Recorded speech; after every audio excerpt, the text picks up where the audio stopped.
Well, the Florida Gators have had uneventful 48-ish hours. It's been a week. We're going to talk about it here on Locked On Gators. You are Locked On Gators, your daily podcast on the Florida Gators. Part of the Locked On Podcast Network, your team every day.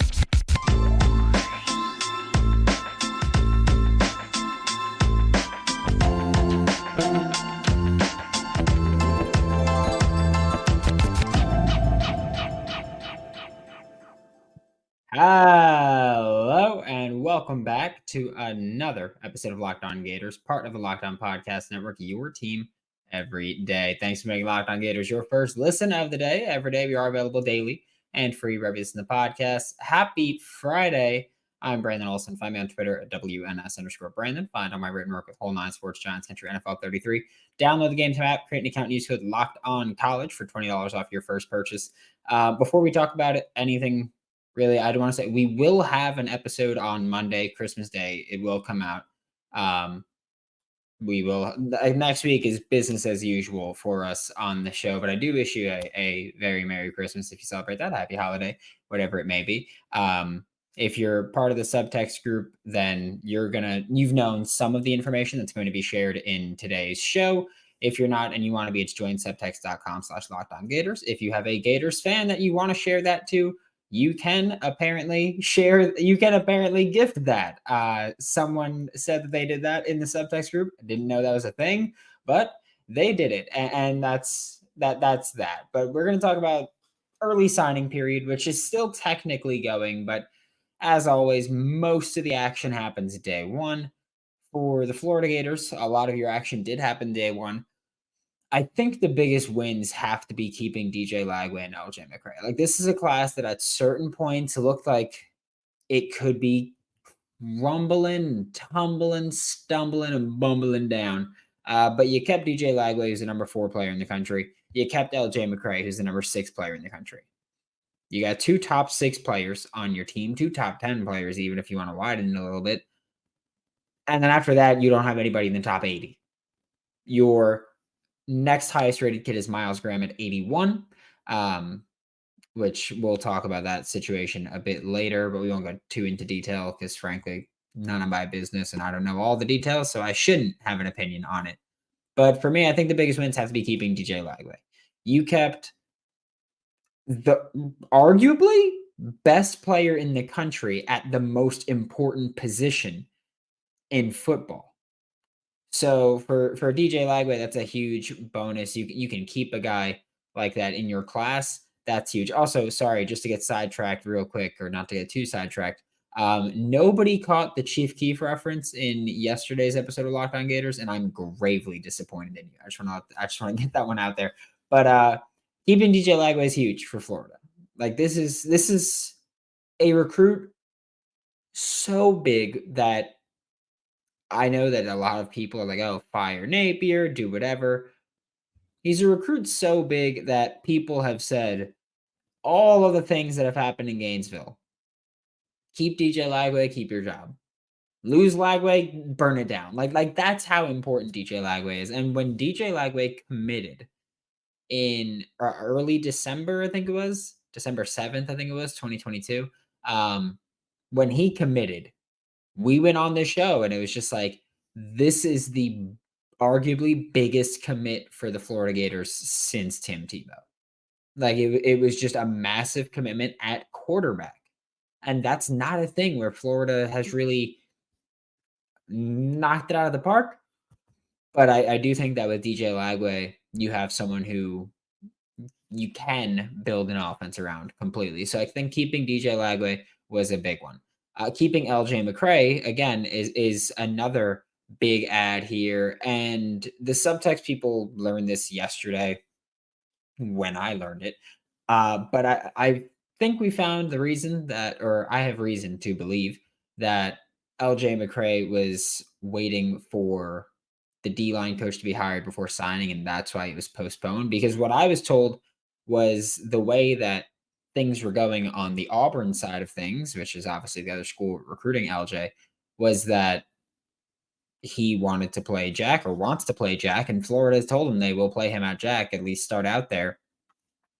But he understands that there is a very real possibility that at 6'6", 260, he would be better suited to playing the FDN spot. So maybe, yeah, try him at Jack initially, but the FDN spot is like an F defensive end spot. I realized I said that really quickly and it just sounded like I said FDF. Um, but the F defensive end spot is where he very realistically could wind up again, 6'6", 260. He's a big boy. So I think for him, that was probably it. Where if like I get it, he's been recruited by Mike Peterson this whole time. He accepts there's a possibility that he changes positions to go to the F defensive end, that strong defensive end spot. And so at that point, yeah, he probably should care about who his position coach is going to be.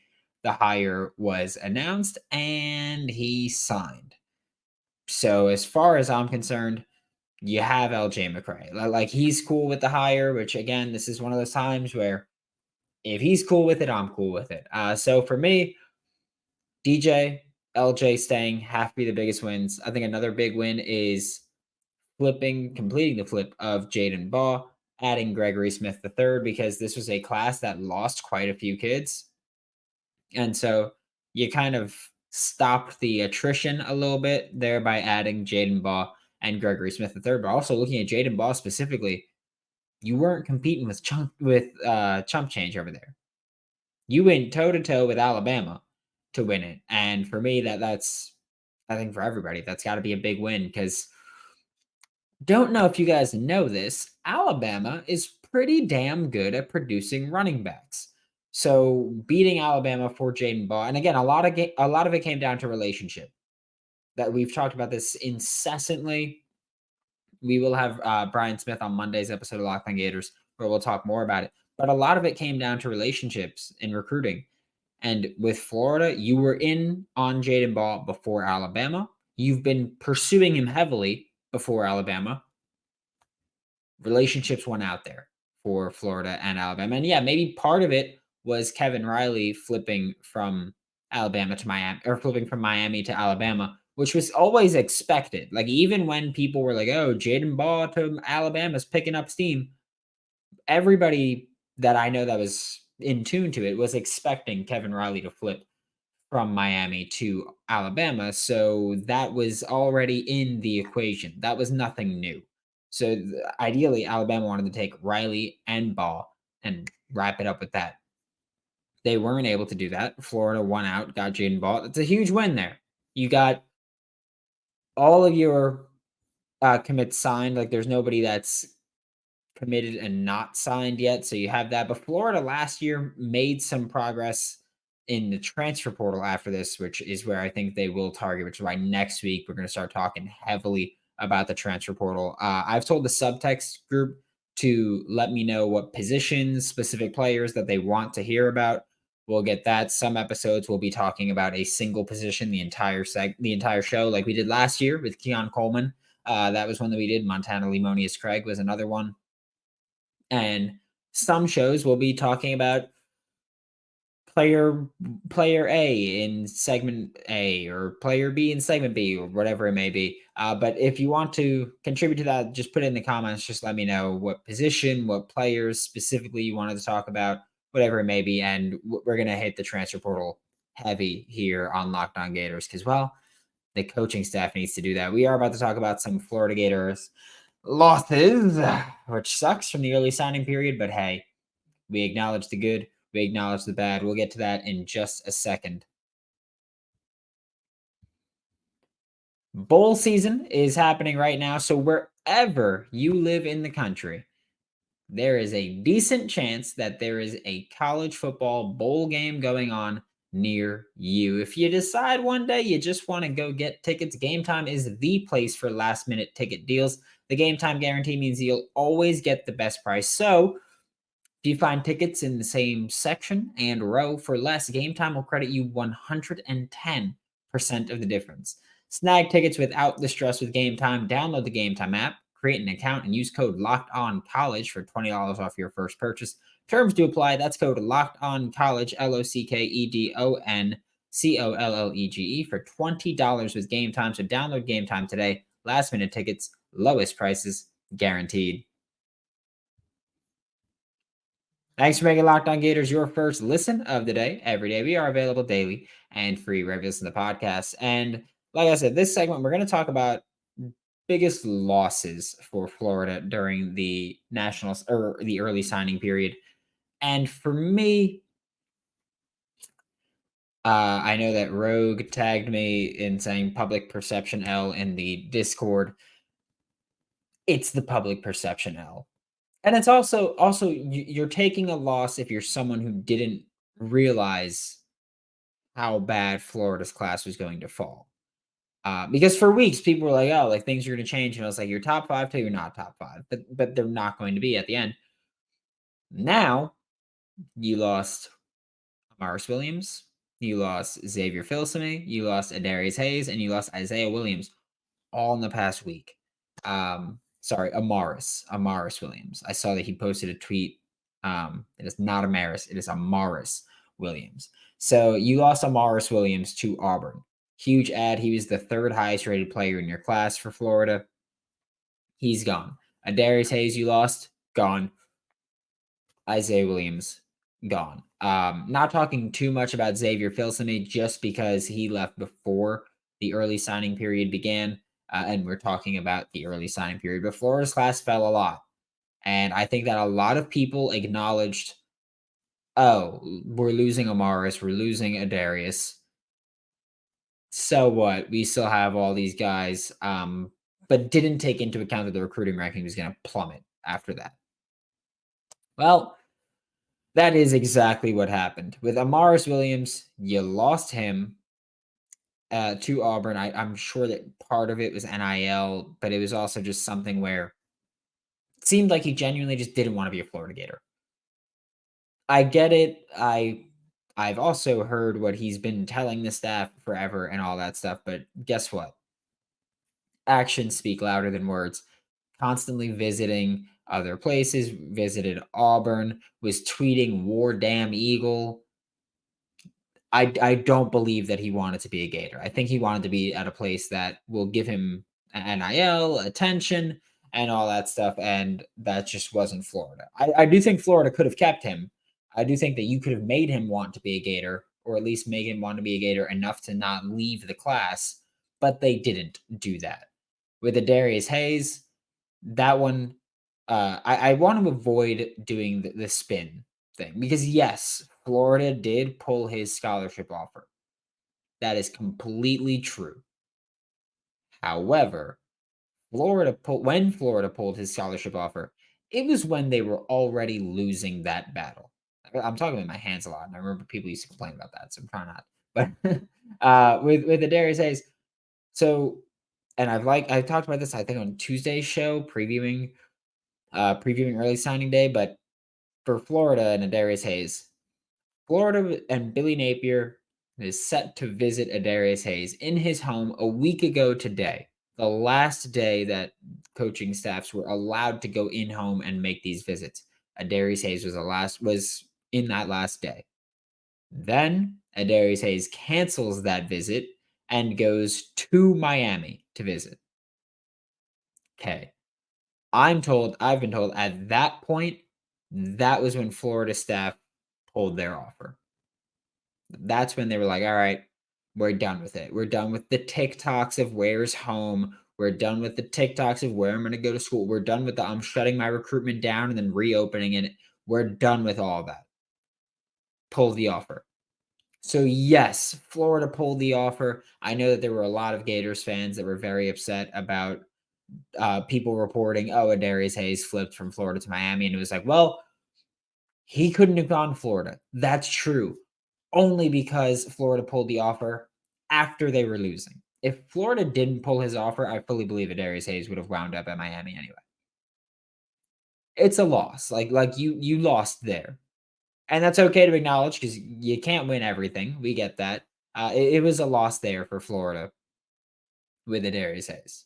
yes, you pulled the offer after you were losing. It's fine. It's like when we see these coaching hires. Forgot who it was. Was it the Suns? I think it was the Suns. Like this past, or yeah, the last cycle when they were hiring their coach. Um, and Doc Rivers was in the running, and then very quickly not in the running. And Doc Rivers just goes, "I pulled myself out of the running," and it's like you were never really in that one, were you? That's kind of what it's like with the Darius Hayes. It's like we pulled his offer, like you were losing it anyway. So for Darius Hayes, yes, you lost it. Yes, you pulled his offer. Both things are true, but you pulled his offer because you lost him or because you were losing him. With Isaiah Williams, that one came as a bit of a surprise. It was like the last hour ish before he signed that we started hearing real smoke about him flipping. He went last week on a visit as well to Texas A&M. And for Isaiah Williams, I was basically told, hey, a lot of this came down to he wants to play college ball with his teammate Solomon Williams, and Solomon Williams was a heavy Texas A&M lean.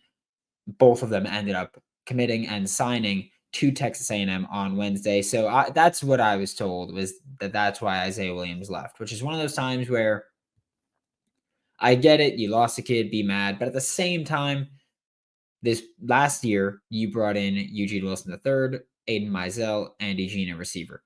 This year, you brought in Jeray Hawkins. That's your speed demon. You brought in not Isaiah Williams. You were going to bring in Isaiah Williams, but you brought in TJ Abrams, and you brought in DK from Wisconsin, the transfer receiver who had 700 yards and 6 touchdowns the last year that he played with Graham Mertz. So you still brought in 3 receivers. You did lose Isaiah Williams, and that sucks. However, I like the youth in the receiver room. And again, I'm not saying this isn't like, oh, I don't care.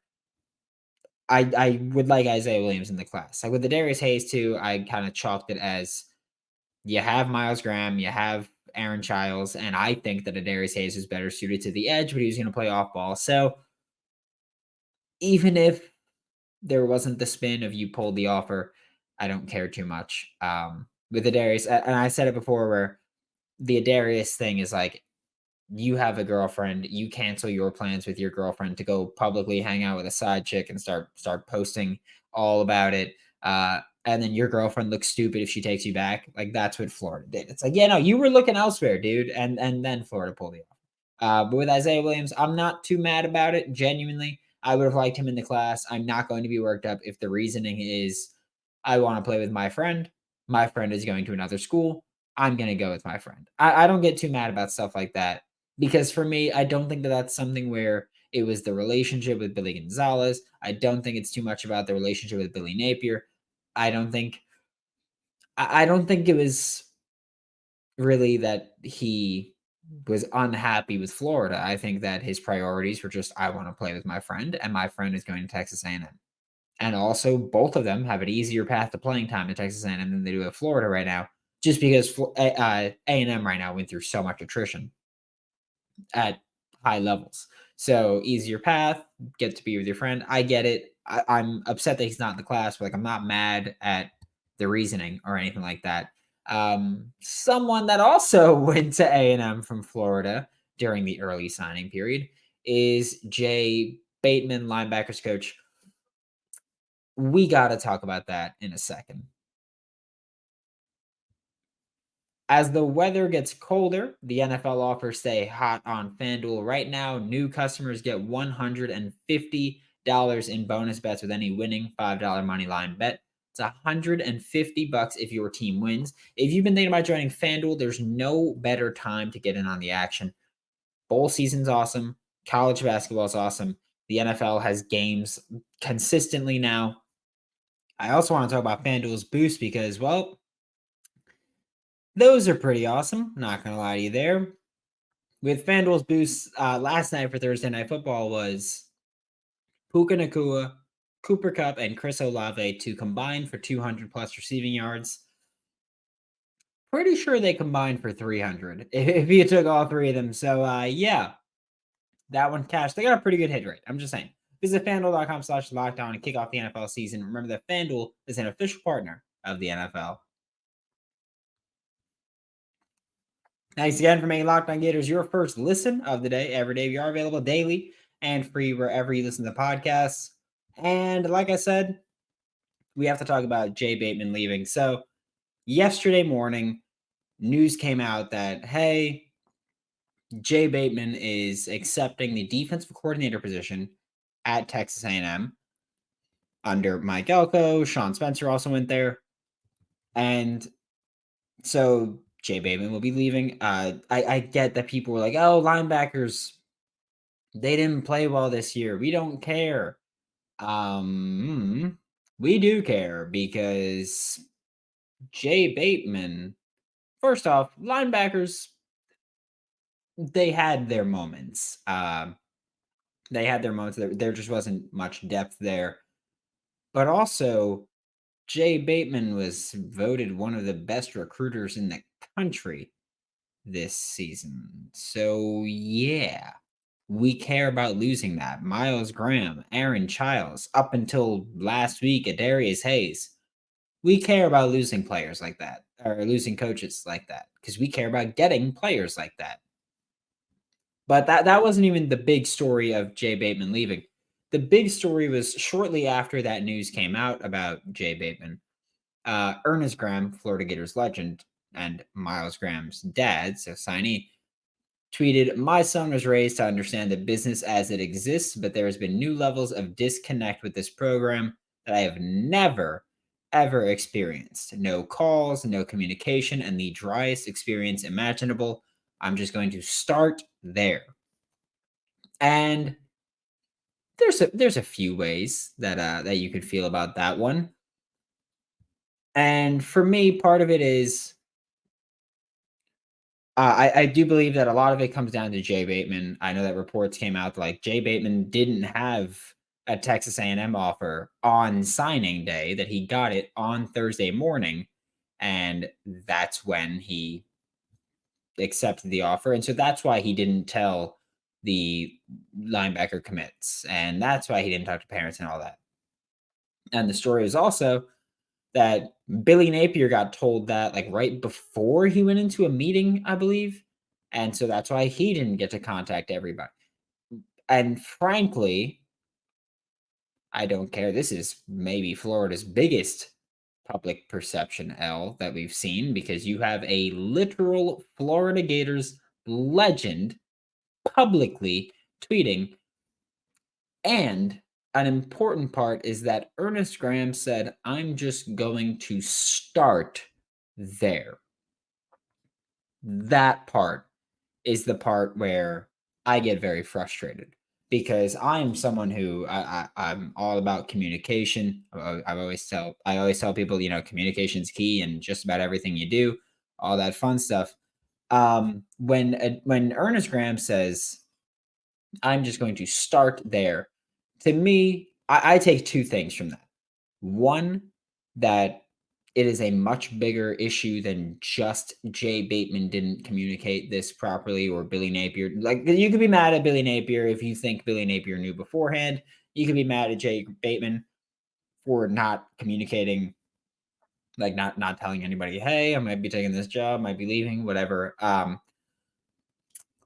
The timing is also very suspicious of the day after early signing day, the day after you get all the kids that Jay Bateman committed signed. That's suspicious timing. It looks snaky. Um, which is what matters here. Because again, like I said, public perception now. So when you say it starts there, I take it as this is a trend. Like I take that as this is a trend. He's like, oh, like no communication, no calls, driest experience ever. And I'm just going to start there. I take it as this has been a theme, because he's like, I'm just going to start talking about the negativity there. So I take it as he's got more that he can complain about. And I don't just look at it as, oh, he played for Florida. I look at it as he played for Florida, and his son is currently signed to Florida. Like look at it from a parent point of view. That's what pisses me off, that I'm like, parents shouldn't be feeling like that, because that makes you look bad. So that frustrates me as well, as far as the Ernest Graham thing that goes.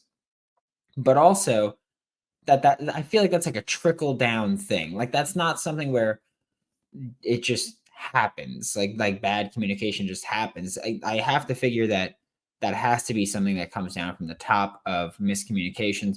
And we've seen too many times that there's a big public breakup between a commit or recruit and Florida, and it's a whole thing.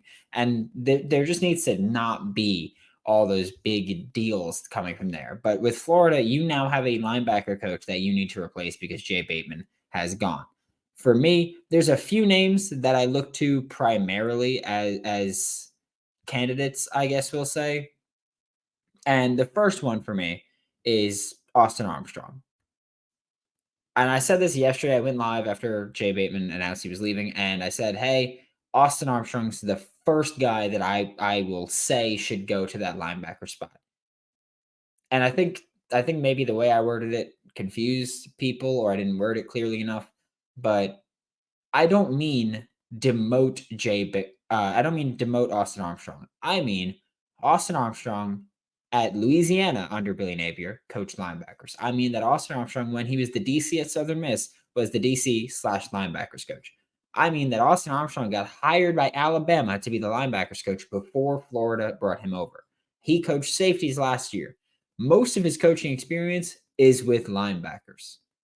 So move Austin Armstrong off of safeties onto linebackers. He keeps the DC title.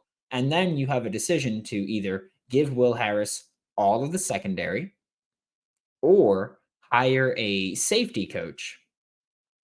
If you give Will Harris all of the secondary, that clears up a spot for an OC if you're going to hire an OC, clears up spots for other position coaches, other on field positions that you can fill. And so for Florida, maybe that's the route you want to go. Of course, we can also talk about contracts are going to expire at the end of January.